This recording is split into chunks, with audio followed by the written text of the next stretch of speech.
El gato negro. De Edgar Allan Poe. No espero ni solicito fe para la narración tan sencilla como extravagante que está a punto de brotar de mi pluma. Locura sería en verdad el esperarlo, pues que mis propios sentidos rechazan su evidencia. Sin embargo, no estoy loco, ni estoy soñando, de seguro. Mas debo morir mañana y quiero hoy aligerar el peso de mi alma. Mi propósito inmediato es presentar llana y sucintamente a los ojos del lector, sin comentario de ninguna clase, una serie de simples acontecimientos domésticos. En sus consecuencias, estos acontecimientos me han aterrorizado, me han torturado, me han deshecho. A pesar de todo, no trataré de interpretarlos. Para mí solo han representado el horror. Para muchos otros serán quizá no tanto terribles como grotescos. Es posible que se encuentre después algún entendimiento que reduzca mi fantasma a los límites de lo vulgar, algún entendimiento más sereno, más lógico y mucho más excitable que el mío, capaz de percibir en las circunstancias que expreso lleno de pavor, simplemente la sucesión ordinaria de las causas y efectos más naturales. Desde mi niñez híceme notar por la docilidad y ternura de mi temperamento. La bondad de mi corazón revestía caracteres de delicadeza tan exquisita, que me hacía el blanco de las burlas de mis compañeros.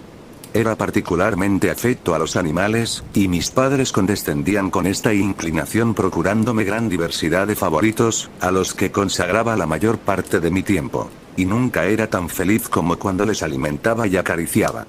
Esta peculiaridad de mi carácter aumentó en la adolescencia, y aun en la virilidad derivaba de aquella fuente muchos de mis mejores goces. Apenas necesito explicar a los que hayan sentido afección por algún perro fiel e inteligente la intensidad de placer que produce este sentimiento. Existe en el amor generoso y abnegado de un irracional algo que va directamente al corazón de aquel que haya tenido ocasión de comprobar a menudo la ruin amistad y la lealtad tan deleznable del hombre. Me casé joven y tuve la suerte de encontrar en mi mujer inclinaciones semejantes a las mías. Observando mi afición por los animales domésticos, no perdí a ella ocasión de procurarse los más lindos. Teníamos pájaros, peces dorados, un perro fino, conejos, un pequeño mono y un gato.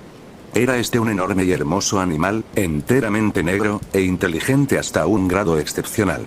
Al ocuparnos de su inteligencia, mi mujer, que tenía gran fondo de superstición, hacía frecuentes alusiones al antiguo concepto popular que considera brujas disfrazadas a todos los gatos negros. No que prestara a ella fe a esta creencia. Y si menciono la idea, es por la sencilla razón de que la recuerdo ahora de pasada.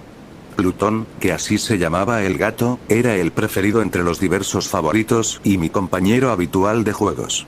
Solamente yo le alimentaba, y él acostumbraba seguirme por todas partes dentro de la casa, siéndome difícil evitar que hiciera lo propio también por las calles. Nuestra amistad continuó así por varios años, durante los cuales, y a impulsos del demonio intemperancia, me ruborizo al confesarlo, mi temperamento y mi carácter sufrieron radical alteración hacia el mal. Día por día me hacía más taciturno e irritable, y guardaba menos consideración a los demás. Aún me permitía usar con mi mujer un lenguaje destemplado, llegando después hasta la violencia personal. Mis favoritos hubieron de sentir, naturalmente, este cambio de disposición. No solamente les descuidaba, sino que abusaba de ellos.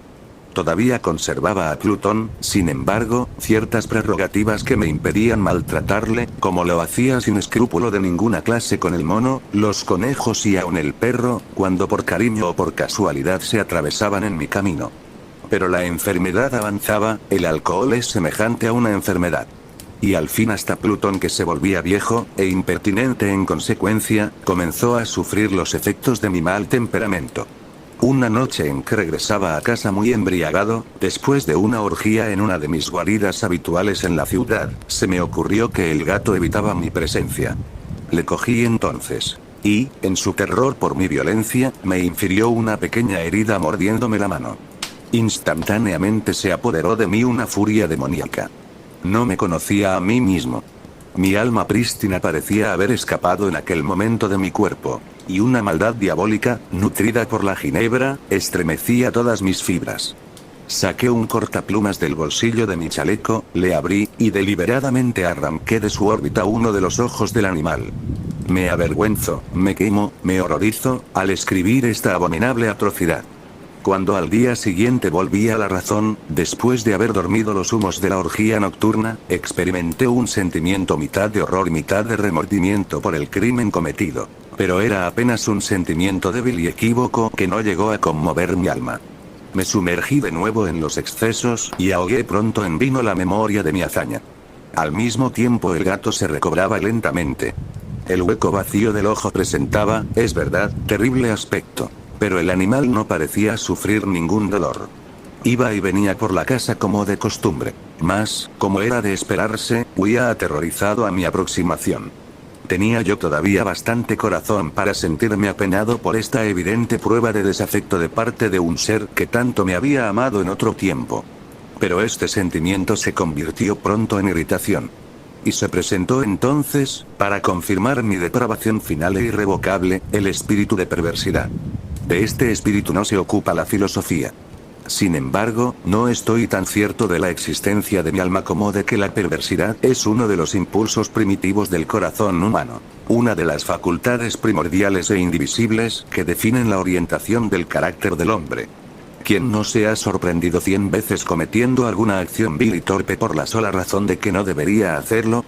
¿No existe acaso en nosotros cierta perpetua inclinación a violar la ley, contra todo el torrente de nuestro buen criterio, y solo porque comprendemos que tiene razón de ser?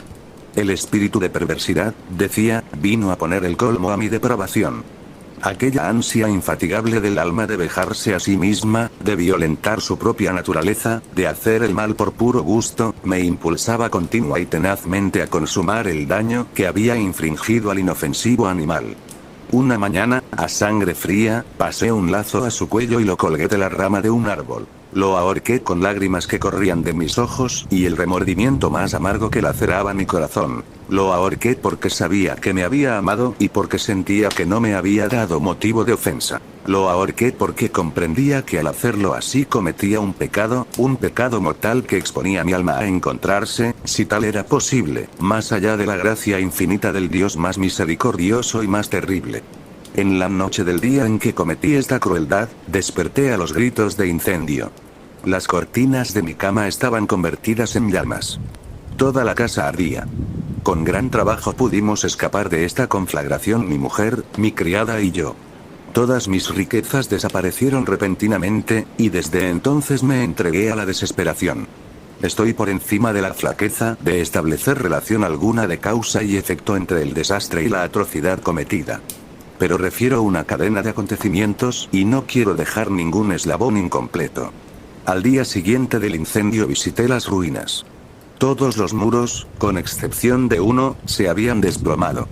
El que continuaba en pie era la pared no muy gruesa de una habitación situada en el centro de la casa, y contra la cual descansaba antes la cabecera de mi lecho. El estuco había resistido allí en gran parte la acción del fuego, hecho que atribuía a su reciente aplicación. Densa muchedumbre se había apiñado cerca de este muro, y muchas personas parecían examinar cierta parte con viva y minuciosa atención. Las palabras extraño, singular, excitaron mi curiosidad. Me aproximé, y pude observar la figura de un gato gigantesco grabado como al bajo relieve sobre la blanca superficie. La impresión se había fijado allí con detalles verdaderamente maravillosos. Veíase una cuerda alrededor del cuello del animal. Cuando se presentó por primera vez ante mis ojos esta aparición, pues difícilmente podía considerarla de otro modo, mi sorpresa y mi terror fueron extremados. Pero al fin vino la reflexión en mi ayuda. Recordé que había ahorcado al gato en un jardín contiguo a la casa. A la voz de fuego, el jardín se llenó de gente inmediatamente, y una de aquellas personas cortó sin duda la cuerda de que pendía el animal, arrojándolo a mi aposento por alguna ventana abierta. Probablemente esto se hizo con el propósito de despertarme. El desplome de los otros muros comprimió seguramente contra el estuco fresco a la víctima de mi crueldad. Y la cal de la mezcla, combinada con el amoníaco del cuerpo, y por efecto de las llamas, había producido la figura que allí aparecía. A pesar de que tranquilicé prontamente mi razón, ya que no mi conciencia, acerca del hecho sorprendente que acabo de manifestar, no dejó por ello de hacer profunda impresión en mi mente. Durante largos meses no pude librarme del fantasma del gato, y en este período se apoderó también de mi espíritu cierto vago sentimiento que se asemejaba al remordimiento, aunque en realidad no lo fuera. Llegué hasta deplorar la pérdida del animal y a buscar a mi alrededor, en los abyectos lugares que frecuentaba habitualmente, otro favorito de la misma especie y hasta cierto punto de apariencia semejante para reemplazarle. Una noche en que me hallaba sentado, medio embrutecido, en uno de aquellos antros de infamia, atrajo repentinamente mi atención un objeto negro que reposaba en lo alto de uno de los enormes barriles de ginebra o de ron que constituían el principal mueblaje del departamento. Había estado mirando fijamente por varios minutos la parte superior del barril, y lo que causaba mi mayor sorpresa era la circunstancia de no haber advertido antes el objeto en cuestión. Me acerqué, y le toqué. Era un gato negro, muy grande, tan grande como Plutón y semejante a él en todos sus detalles con excepción de uno solo. Plutón no tenía un pelo blanco en ninguna parte del cuerpo, mientras este gato tenía un gran grupo de manchas blancas de forma indefinida que le cubría casi todo el pecho. Al tocarle yo, se levantó prontamente, comenzó a hilar de contento, se restregó contra mi mano, y pareció deleitarse con mi atención. Este era pues el ser que estaba yo tratando de encontrar. Inmediatamente propuse su compra al tabernero, quien manifestó no ser su dueño. No conocía al gato. Jamás lo había visto antes. Continué acariciándole, y cuando me preparaba a regresar a mi domicilio, el animal mostró disposición de acompañarme. Le permití hacerlo así, deteniéndome de vez en cuando a darle palmaditas antes de proseguir. Cuando llegamos a la casa se domesticó inmediatamente, haciendo al punto grandes migas con mi mujer. Por lo que a mí toca, pronto sentí despertarse dentro de mí cierta antipatía por el animal. Era justamente lo contrario de lo que esperaba. Pero, no sé cómo ni por qué, su evidente afección me repugnaba y me hastiaba. Poco a poco este sentimiento de tedio y repugnancia se convirtió en odio acerbo. Evitaba al animal, pero cierta sensación de vergüenza y el recuerdo de mi crueldad anterior me impedían maltratarlo. Durante varias semanas no lo golpeé, ni lo traté con violencia en forma alguna. Pero gradualmente, muy gradualmente, llegué a mirarlo con aversión intolerable, y a huir en silencio de su odiosa presencia como de un hálito pestilente. Lo que aumentó indudablemente mi aversión por el animal fue el descubrimiento, a la mañana siguiente de haberle traído a casa, de que, a semejanza de Plutón, se hallaba privado de un ojo. Esta circunstancia, sin embargo, lo hizo más caro a mi mujer, quien, como dije antes, poseía en alto grado aquella humanidad de sentimientos que había sido en otro tiempo uno de mis rasgos distintivos, y fuente de muchos sencillos y puros placeres. Mi odio por el gato parecía aumentar, sin embargo, su predilección por mí era innegable. Seguía mis pasos con obstinación tal que sería difícil hacer comprender al lector. Dondequiera que me sentase se acurrucaba bajo la silla o saltaba sobre mis rodillas cubriéndome de sus repugnantes caricias. Si me levantaba a pasear, se metía entre mis pies casi haciéndome caer, o clavando en mis vestidos sus largas y afiladas garras, se encaramaba de este modo hasta mi pecho. En tales momentos, aun cuando hubiera deseado aplastarlo de un golpe, me sentía cohibido para hacerlo, parte por el recuerdo de mi crimen anterior, mas principalmente, dejadme confesarlo al fin, por el terror absoluto que me inspiraba el animal. Este terror no era precisamente de daño físico, y sin embargo, no sabría cómo definirlo. Me siento casi avergonzado de confesar, sí, aún en esta celda de criminal, estoy casi avergonzado de confesar, que el espanto y el horror que el gato me inspiraba se aumentaban por una quimera de lo más fantástica que es posible imaginar.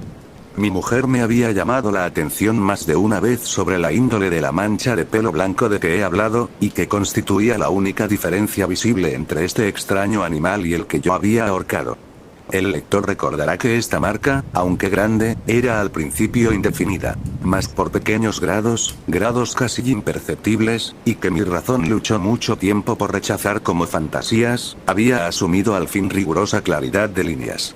Representaba ahora un objeto que me estremezco de nombrar, y por eso, sobre todo, aborrecía y temía, y me habría librado del monstruo de buena gana, si me hubiera atrevido. Representaba ahora, decía, la imagen de algo espantoso, una cosa horrible, el patíbulo.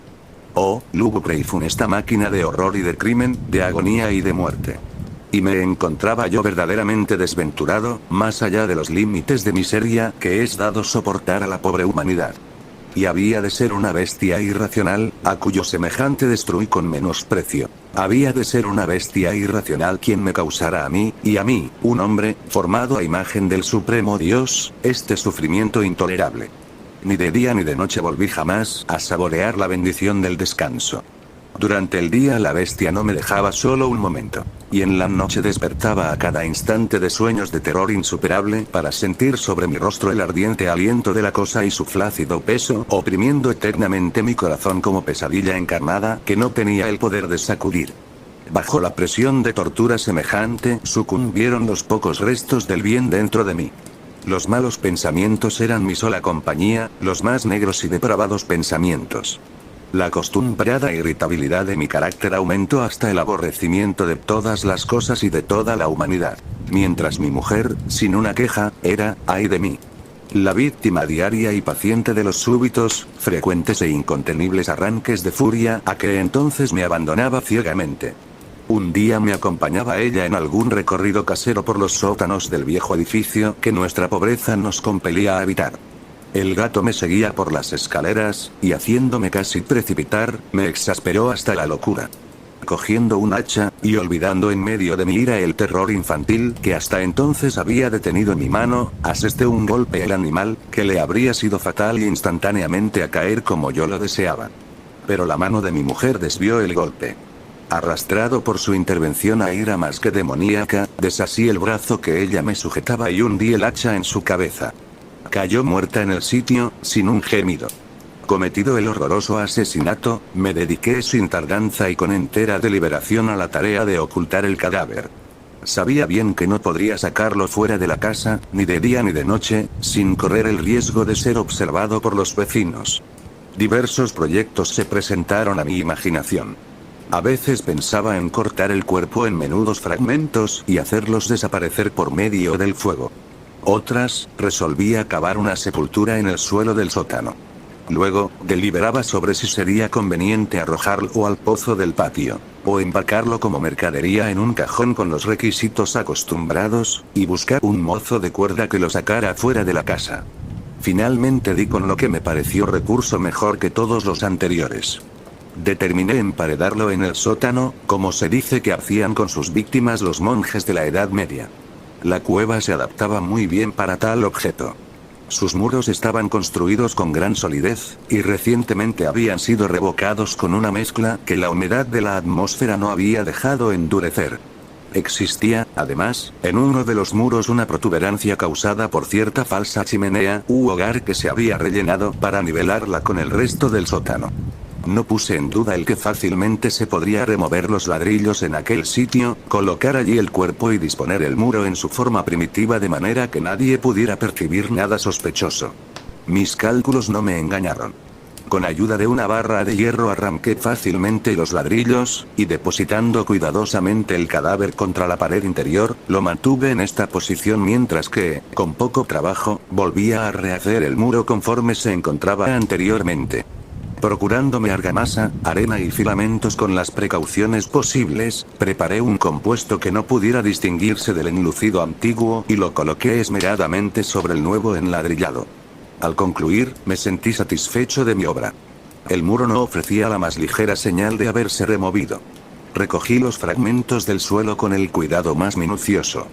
Miré triunfante en torno y me dije a mí mismo: aquí, por lo menos, mi labor no ha sido en vano. Me preocupé enseguida de buscar al animal que había causado tanta desventura, porque al fin había resuelto firmemente deshacerme de él. Si me hubiera sido dado encontrarle en aquel momento, su suerte no habría sido dudosa. Mas parecía que el taimado gato, alarmado por la violencia de mi cólera, evitaba afrontar mi actual disposición. Es imposible describir o imaginar la intensa sensación de reposo bienaventurado que produjo en mi pecho la ausencia de esta detestada criatura. Tampoco apareció en la noche. Y así, por una vez siquiera, desde su llegada a la casa, dormí con sueño profundo y tranquilo. Dormí, ay, a despecho del asesinato que pesaba sobre mi alma. Transcurrieron el segundo y el tercer día, y mi atormentador no se presentó. Respiré de nuevo como hombre libre. El monstruo, en su terror, había abandonado la casa para siempre. No lo vería más. Mi felicidad era suprema. La perversidad de mi negro crimen me molestaba apenas. Tuvieron lugar algunos interrogatorios que fueron contestados fácilmente. Aún se procedió a una pesquisa, mas, por supuesto, nada pudieron descubrir. Creía ya asegurada mi felicidad futura. Hacia el cuarto día después del asesinato, se presentó en la casa inopinadamente un grupo de la policía y procedió de nuevo a verificar rigurosa investigación en el edificio. Seguro como me hallaba de que mi escondrijo era inescrutable, no sentí preocupación alguna. Los oficiales me ordenaron acompañarles en su pesquisa. No dejaron rincón ni esquina sin escudriñar. Al fin, por tercera o cuarta vez bajaron al sótano. Ni uno solo de mis músculos se conmovió. Mi corazón latía tranquilamente como el de aquel que duerme en la inocencia. Paseé la cueva de un extremo al otro. Había cruzado los brazos sobre el pecho y vagaba sin inquietud de acá para allá. La policía se mostró enteramente satisfecha y se preparaba ya a partir. El júbilo era demasiado grande en mi corazón para poder refrenarlo. Me quemaba por decir algo, una palabra de triunfo siquiera, para afirmar más aún la certeza de mi inocencia. Caballeros, dije al fin, cuando el grupo comenzaba a subir las escaleras, estoy deleitado al ver que vuestras sospechas se han desvanecido. Os deseo salud y un poquillo más de cortesía. A propósito, caballeros, esta es una casa muy bien construida. En mi rabioso deseo de decir algo con desenvoltura, apenas sabía ya lo que hablaba. Hasta diré admirablemente bien construida. Estos muros, ¿os vais, caballeros? Estos muros están edificados con gran solidez. Y entonces, por puro frenesí de bravata, golpeé pesadamente con un bastón que llevaba en la mano la misma construcción de ladrillos tras de la cual se encontraba el cadáver de la esposa de mi alma. Pero así me libre Dios y me defienda de las fauces del enemigo. Apenas la repercusión de los golpes se ahogó en el silencio, cuando una voz contestó dentro de la tumba. Un gemido, ahogado e interrumpido primero y semejante al llanto de un niño, que pronto se elevó convirtiéndose en grito largo, fuerte y sostenido, completamente anormal y nada humano. Un alarido, un chillido lamentoso, mitad de horror y mitad de triunfo, como puede oírse brotar solamente del infierno, reuniendo el grito de agonía de los condenados y la exultación de los demonios por su condenación. Sería locura hablar de mis sentimientos. Desfalleciente, retrocedí titubeando hasta el muro opuesto. Por un momento quedó inmóvil el grupo en las escaleras a causa de su extremo horror y espanto. En el momento inmediato una docena de brazos robustos atacaba el muro. Cayó completamente. El cadáver, ya descompuesto, y cubierto de grumos de sangre coagulada, permanecía erguido ante los ojos de los espectadores. Sobre su cabeza, con la roja boca distendida, y echando fuego por su único ojo, estaba la asquerosa bestia cuya astucia me indujo al asesinato, y cuya voz informe me entregaba al verdugo. Había emparedado al monstruo dentro de la tumba.